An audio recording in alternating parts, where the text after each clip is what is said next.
A nova temporada do Visão e Negócios começa agora. Muito conhecimento e a visão dos maiores empreendedores do Brasil.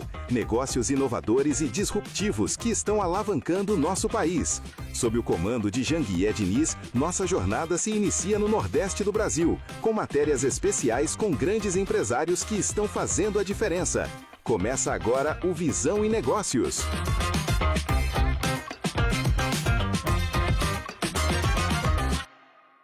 Bom dia, obstinados e obstinadas de todo o Brasil. Está começando agora o nosso programa Visão e Negócios aqui na Record News. Um programa feito para quem constrói, quem decide e segue em movimento.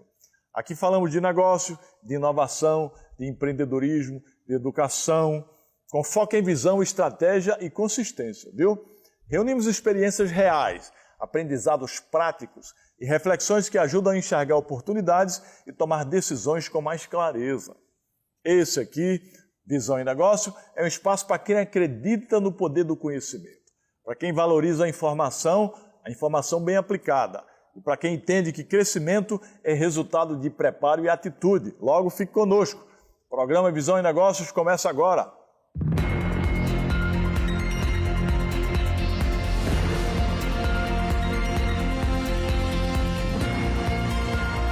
Visão e Negócios, com Janguié Diniz.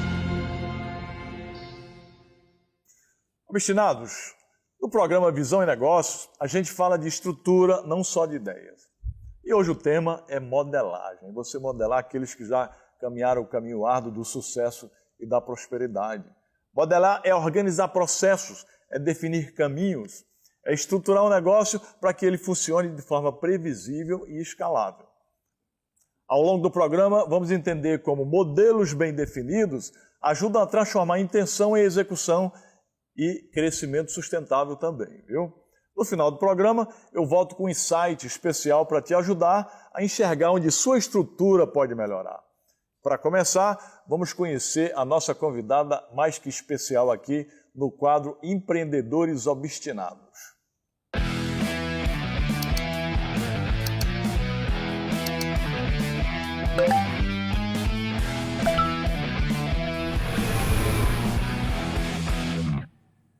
No quadro Empreendedores Obstinados, a gente conversa com pessoas que observam, que aprendem e que transformam referências em estratégia. São histórias de quem entende que evolução também vem da capacidade de aprender com outros caminhos. Hoje vamos receber aqui a doutora Graziele Cabral, que é juíza do trabalho, é palestrante, escritora e professora. As pessoas pensam que empreender é só criar empresas. Não, pessoal. Empreender é atitude, é ação, é estado de espírito, é estilo de vida. E aqui está uma verdadeira empreendedora do setor público, uma empreendedora pública, né? Por isso que a gente a convidou para contar um pouco da sua trajetória aqui. Ela tem uma trajetória dedicada ao direito do trabalho, à educação e à formação de profissionais. A doutora Graziele vem compartilhar sua experiência, sua visão sobre o cenário trabalhista atual e sobre os desafios enfrentados nesse setor, nesse campo. Mas antes de começar, eu quero apresentar para os nossos telespectadores e internautas um pouco da área de atuação da nossa convidada. Analise aí, vejam aí. A Justiça do Trabalho é um dos ramos mais dinâmicos e desafiadores do direito brasileiro. Para as empresas, um processo mal gerido ou uma falha de conformidade pode representar um passivo financeiro capaz de comprometer anos de operação e crescimento. Viver sob a incerteza de interpretações legais ou sofrer com condenações inesperadas é o reflexo de uma gestão reativa. No ambiente trabalhista, o amadorismo e a falta de prevenção não custam apenas dinheiro, custam a reputação e a estabilidade de todo o ecossistema corporativo. A verdadeira proteção jurídica nasce da estratégia e da expertise técnica. Quero cumprimentar a doutora Graziele, agradecer pela sua presença aqui no nosso programa Visão e Negócios. E para começar, eu queria que você contasse um pouco aí da sua história de vida, né? Como foi a sua história até chegar a ser magistrada e os planos para o futuro também. Bom, primeiramente quero dizer que é um prazer estar aqui com o Janguié Diniz no programa e falar um pouquinho da minha trajetória, contar uma história de uma menina que nasceu no Paraná, e de uma família de classe média baixa. E meu pai, aventureiro, eu tinha 6 anos de idade, ele resolveu se aventurar e tentar fortuna no Mato Grosso. E com isso ele perdeu tudo que já não tinha, e nós experimentamos a pobreza. E já nessa experiência dessa pobreza, da dificuldade, eu já percebi e fiz uma promessa para mim que aquilo não seria o meu destino, que eu mudaria o meu destino. Então, eu cursei a faculdade de Direito, me formei, fui professora substituta na Universidade Federal do Mato Grosso do Sul, tinha 21 anos, ministrei aula, passei no meu primeiro concurso, advoguei um pouco, mas aí decidi prestar concurso e fiz o concurso para juíza do trabalho e com 26 anos eu fui aprovada em primeiro lugar no concurso para juíza federal do trabalho, um mistério que eu exerço há 19 anos. Muito bem. Você contando aí um pouco da sua trajetória, eu constato aqui que a gente tem algumas coisas em comum, né? Primeiro que meus pais também saíram do sertão da Paraíba, eu tinha 6 anos. Então, uma coincidência, né? Da pobreza extrema. Segundo, que eles foram para o Mato Grosso. Só que o Mato Grosso do Sul. Você foi para o Mato Grosso. Mato Grosso, Mato Grosso. Mato Grosso original. Original. Né? Depois houve a divisão, Mato Grosso do Sul. E terceira coincidência, que eu também sou advogado, né? Que fui juiz do trabalho. E a quarta, que fui professor, também assistente, depois passei no concurso para professor da Faculdade de Direito do Recife, a Casa de Tobias, lá em Recife, né? Em Recife, Pernambuco, Faculdade de Direito do Recife. E aí eu quero perguntar para a Graziele, né? Olhando para o cenário atual do direito do trabalho, como é que a juíza Graziele avalia o momento da sua área de atuação e quais são os principais desafios enfrentados aí nessa área de atuação? Janguier, eu observo que o direito do trabalho ele vem evoluindo, mas é uma evolução ainda muito tímida, uma evolução que não acompanha o cenário mundial de globalização, de modernização e principalmente de competitividade. O que a gente observa? A CLT ela é de 1943, ela foi forjada num momento onde eu tinha a grande maioria de empregados, trabalhadores hipossuficientes, que não tinham conhecimentos, às vezes semi-analfabetos. Tivemos algumas reformas, mas elas não foram suficientes para quê? Para adequar a nossa legislação atual ao cenário mundial. E o que a gente observa hoje? Que nós temos ainda trabalhadores hipossuficientes, mas nós temos também hoje muitos trabalhadores hipersuficientes, que têm conhecimento do que estão fazendo, e eu acho que a legislação está precisando dar mais autonomia para a vontade dessas pessoas, validar esses contratos que são feitos com trabalhadores hipersuficientes. Isso traz segurança jurídica, que é o que a gente vê que está faltando hoje. Eu queria que a senhora explicasse aí para o telespectador o que é hipossuficiente e hipersuficiente. Bom, o trabalhador hipossuficiente é aquele trabalhador realmente desprovido de conhecimento, não é hipossuficiência financeira apenas, é uma hipossuficiência de necessidade, de conhecimento, que o trabalho, que permite que o empregador, muitas vezes, aproveitando-se dessa extrema necessidade, ele possa impor situações e por isso a lei tem que proteger. O hipersuficiente já é aquele trabalhador que ele tem um conhecimento, ele tem, além de talvez uma hipersuficiência financeira também, ele tem uma hipersuficiência de conhecimento e ele pode discutir as cláusulas do contrato de trabalho dele com mais propriedade, com mais firmeza do que aquele trabalhador hipossuficiente. A senhora não acha que tem muitas leis trabalhistas no Brasil? Eu acho, e isso muitas vezes a gente pensa que é um benefício, mas muitas vezes acaba em discriminação. Por exemplo, a gente pode pensar, sou mulher, sou mãe, tenho 3 filhas, passei por gestações, mas às vezes o excesso de proteção hoje, de forma radical, que a gente tem visto, por exemplo, com a gestante, ele pode trazer uma discriminação. Então tem que ter proteção, mas acho que precisa de um equilíbrio, não é que só com a lei que a gente resolve as situações, os problemas. Muitas vezes a lei tem trazido oportunismo, ao invés de regulação de direitos. E sobre essa questão das testemunhas, né? nós chamamos de testemunhas empresariais, aquelas testemunhas que ficam prestando depoimento para favorecer. Como é que a senhora, como juíza, vê isso? A testemunha que vai lá dar depoimento em favor do reclamante, depois eles ficam trocando. Como é que está isso hoje nos tribunais? Você pode haver essa troca ainda? Então, existe a troca de... Eu, particularmente, quando eu percebo uma troca de favores entre as testemunhas, por exemplo, entram lá 20 funcionários da mesma empresa com a mesma ação, com o mesmo pedido, e aí um quer ser testemunha do outro. Eu, particularmente, entendo que, nesses casos, é uma troca de favor e a pessoa está comprometida na sua imparcialidade. Mas nós temos hoje uma súmula que diz que o fato de simplesmente de uma pessoa testemunhar para outra, mesmo tendo um processo, não seria um caso de suspeição, né, de que aquela testemunha fosse suspeita para depor. Tem uma súmula do TST. Tem. Interessante isso. Se você comparar o Brasil com outros países como os Estados Unidos e a China, né?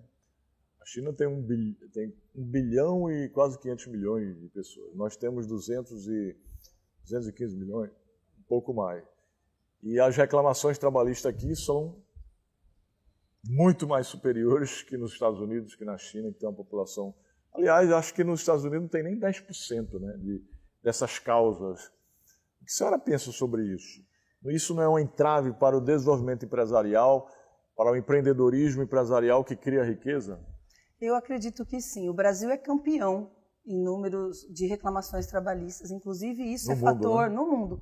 Isso é fator que desestimula investimentos no país por conta desse número, desse risco trabalhista, certo? A gente precisa entender que existem as empresas que realmente deixam de cumprir os direitos trabalhistas, mas muitas querem cumprir e mesmo assim não conseguem, porque há uma insegurança jurídica. O Brasil, em 2024, registrou mais de 4,3 milhões de reclamações trabalhistas. 4,3 milhões. E essa legislação ainda é uma legislação bastante protetiva, o que, por exemplo, a gente vê que nos Estados Unidos não tem. Nos Estados Unidos, na verdade, a legislação ela existe para dar um equilíbrio, mas ela dá prevalência à vontade das partes, à autonomia das partes. Se eu, numa situação normal, contrato com você e nós combinamos que você, por exemplo, vai trabalhar como pessoa jurídica, isso vai ter um valor. E aqui no nosso país, infelizmente, em todas as situações, a gente percebe que às vezes não tem esse valor. Ao todo, não sei se você tem esse dado aí, quantas reclamações trabalhistas hoje estão tramitando todos os tribunais do Brasil? Bom, desse ano eu não tenho ainda, não saiu, deve estar saindo agora, mas em 2024 foram isso, 4,3 milhões de reclamações de trabalho, só em 2024. Que entrou ou acumulando tudo? Que entrou e foram resolvidas. Foram resolvidas, muito bem. Além de juíza do trabalho, né, a Graziele também atua como professora, como palestrante e como escritora. Né? Aí eu pergunto, como consegue dividir o tempo entre essas frentes todas, né? E em que momento sentiu a necessidade de expandir sua atuação para além da magistratura? Se sente essa necessidade? Essa pergunta é muito boa, né? O tempo, para mim, sempre entendi como o tempo é administrável, certo? Então, o fato de você poder dar uma aula, uma capacitação, estudar, jamais tira a excelência no seu cumprimento da sua função, do seu mistério. Eu, como juíza, consigo, administrando o meu tempo, exercer a minha função, inclusive minha vara. É uma vara modelo, é uma vara que cumpre todas as metas. A sua vara é onde? Você é eu sou juíza em Campo Novo do Parecis, Mato Grosso. Campo Novo do Parecis. E a minha vara é destaque em metas, nós estamos sempre em dia. E isso não impede que eu possa estudar, que eu possa capacitar, que eu possa dar palestras. E isso... A segunda parte da pergunta é, qual a necessidade, por que sair da função? Porque eu acho que eu posso agregar tanto. Eu penso que o conhecimento, a experiência que a gente adquire ali, do outro lado da mesa, ela é tão importante e eu acho que eu tenho uma missão de passar isso para os trabalhadores, para os empreendedores, para os advogados, para a sociedade em si. Isso que me move. Além de exercer a minha função de magistrado, querer ir além. Muito bem, né? Aí eu pergunto de que forma a tecnologia tem apoiado e potencializado as áreas de e atuação aí da magistratura, especialmente trabalhista? Muito. Depois de muita... Teve existe um conservadorismo exacerbado quando a gente fala em poder judiciário, mas não tem como escapar. Então, com o processo judicial eletrônico, nós já começamos a trazer a tecnologia para o poder judiciário. E agora, com a inteligência artificial, não tem como escapar e ela está nos auxiliando, sim. A IA auxilia nas decisões também? Auxilia, como uma ferramenta. E a Justiça do Trabalho criou, hoje a gente tem o ChatJT, que é uma inteligência artificial do Poder Judiciário Trabalhista. Evita que sejam perdidos dados, dá segurança às informações, e a gente consegue usar para decisões, para despachos, mas sempre lembrando que é como uma ferramenta. A inteligência artificial vem para nos auxiliar. Ajudar, Eu não posso simplesmente colocar na mão dela, né? Sem fazer uma correção, sem fazer uma análise daquilo que foi produzido. Interessante. Hoje o tema do nosso programa é modelagem, pessoal. E mais para o final do programa eu vou voltar com alguns insights importantes sobre esse tema, né? Exatamente para quem está nos acompanhando.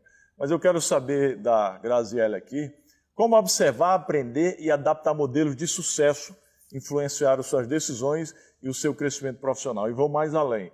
Quais são os seus 5 modelos hoje? Bom, eu fui aprendendo... De pessoas, né? Fui aprendendo que modelagem é passo fundamental para crescimento. Eu ouvi falar de modelagem quando eu li pela primeira vez o livro Poder Sem Limites, de Anthony Robbins. E lá eu vi falar sobre modelagem, comecei uma modelagem, então comecei a observar pessoas que eu admirava, tanto na área jurídica, quanto na área de desenvolvimento pessoal, também atividade física, saúde, sempre modelando essas pessoas. Mas aqui, assim, vou confessar que eu realmente falei assim, gente, essa é uma das chaves. Quando eu te conheci sua história. Porque você vê uma pessoa com esse sucesso, com essa história de vida, da onde veio, aonde está, e que fala abertamente que um dos pilares desse crescimento foi a modelagem. O Janguier sempre está, né? Você sempre está nos dizendo, olha, esse aqui é meu modelo, eu modelo essa pessoa, modelo essa outra pessoa. Quando estive na China, eu prestei muita atenção quando nós saímos da fábrica, nós visitamos a fábrica da BYD, e Janguier falou lá, eu vou modelar o presidente, o fundador da BYD. Então isso, e aí a partir disso, eu me aprofundei na modelagem, agora entendendo que ela tem técnicas, porque modelagem não é, eu vou seguir. Eu sigo o Janguier, eu sigo fulano de tal, eu sigo... Não, eu aprendi realmente com você, com a sua história, com o que você nos ensina, que a modelagem ela tem técnicas, que a gente precisa compreender, estudar a vida da pessoa, se tiver uma autobiografia, ler a autobiografia, tentar contato, tentar conviver. Então, a modelagem hoje, para mim, é um dos pontos em que eu me apego para mudanças de degraus, de patamares na minha vida. E os meus 5, você quer 5? 5. 5 é bastante, mas vamos 3. lá. Você, né? E aqui não é porque estou ao seu lado, mas você é uma pessoa que eu modelo. A gente tem uma história parecida, então isso também me inspira. O Elon Musk é um homem que tem uma trajetória, claro que, e eu ouvi isso de você, modelagem, eu não preciso gostar e aceitar tudo na totalidade, mas pegar os pontos que são importantes, que se ajustam à minha ética, à minha posição. Eu tenho também José Andrade, é um ex-juiz que hoje é empreendedor, advogado, é uma pessoa que eu modelo também. Na área da saúde. Ele está empreendendo agora? Está empreendendo. Então, eu modelo pessoas em que eu posso vislumbrar ali, talvez, onde eu quero estar, talvez no futuro. Na área de saúde, na área espiritual? Área de saúde, Vitor Sorrentino, área espiritual, Padre Fábio de Mello. São essas. E como você vê a Graziele Cabral no futuro, né? Daqui a 3 anos, 2 anos, 3 anos, 5 anos e 10 anos? Bom, a Graziele, eu sou uma pessoa que eu penso que a gente precisa sempre evoluir. A minha vida, quando eu penso em dar passos, eu não penso em passos, eu penso sempre em degraus.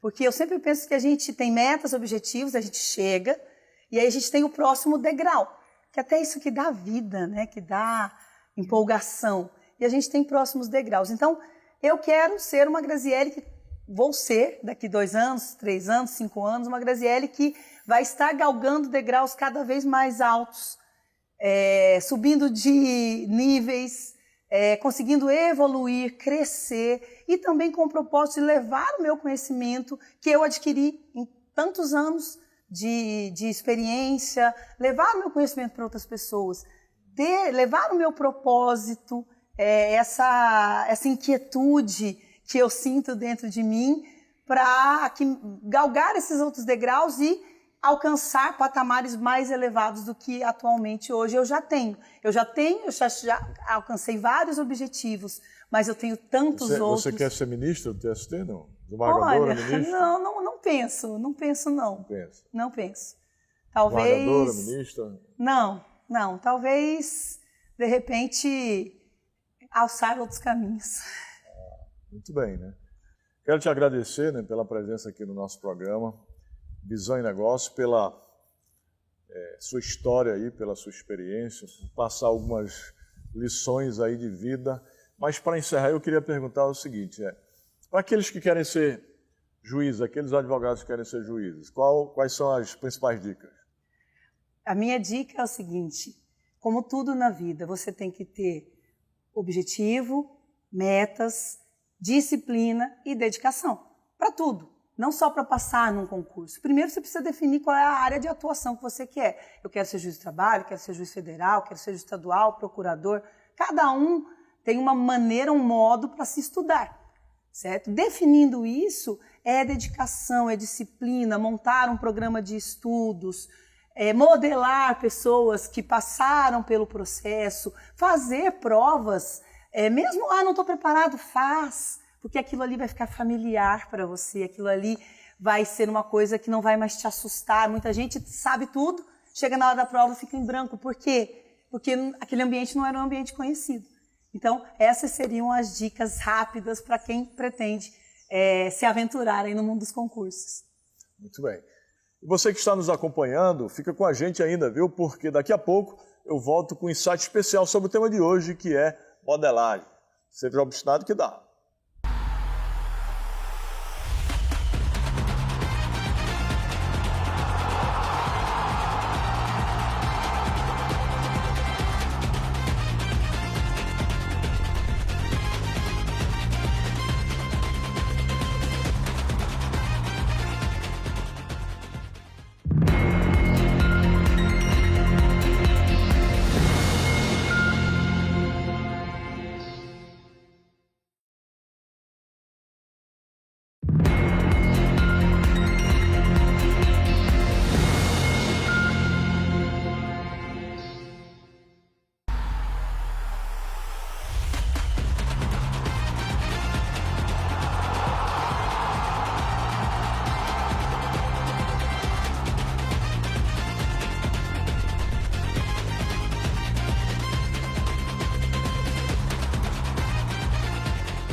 Amigos obstinados, como eu disse no início do programa, agora é o momento de aprofundar o tema de hoje. O tema de hoje é modelagem.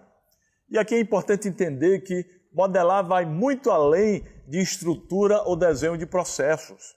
Modelagem também é observar pessoas, é observar trajetórias e resultados e compreender o que existe por trás de quem chegou aonde você quer chegar.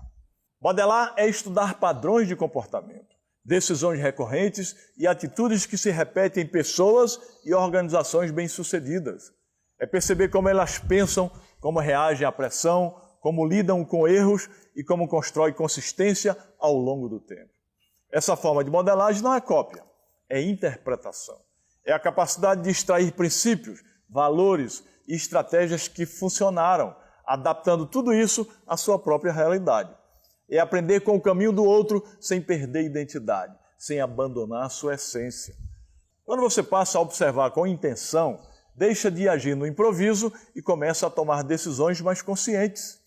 A modelagem, nesse sentido, Ela encurta o caminho entre tentativa e aprendizado, entre esforço e resultado. E aqui vai um ponto importante, viu? Procure escolher pessoas que você realmente admira. Observe com atenção quais comportamentos, quais atitudes e escolhas essas pessoas fizeram. Reflita sobre o que faz sentido para a sua realidade. Absorva o que agrega e siga em frente com clareza e com propósito. E o programa Visão e Negócios fica por aqui, viu? Até a próxima. Firme o passo, pega o ritmo. Seja obstinado que dá.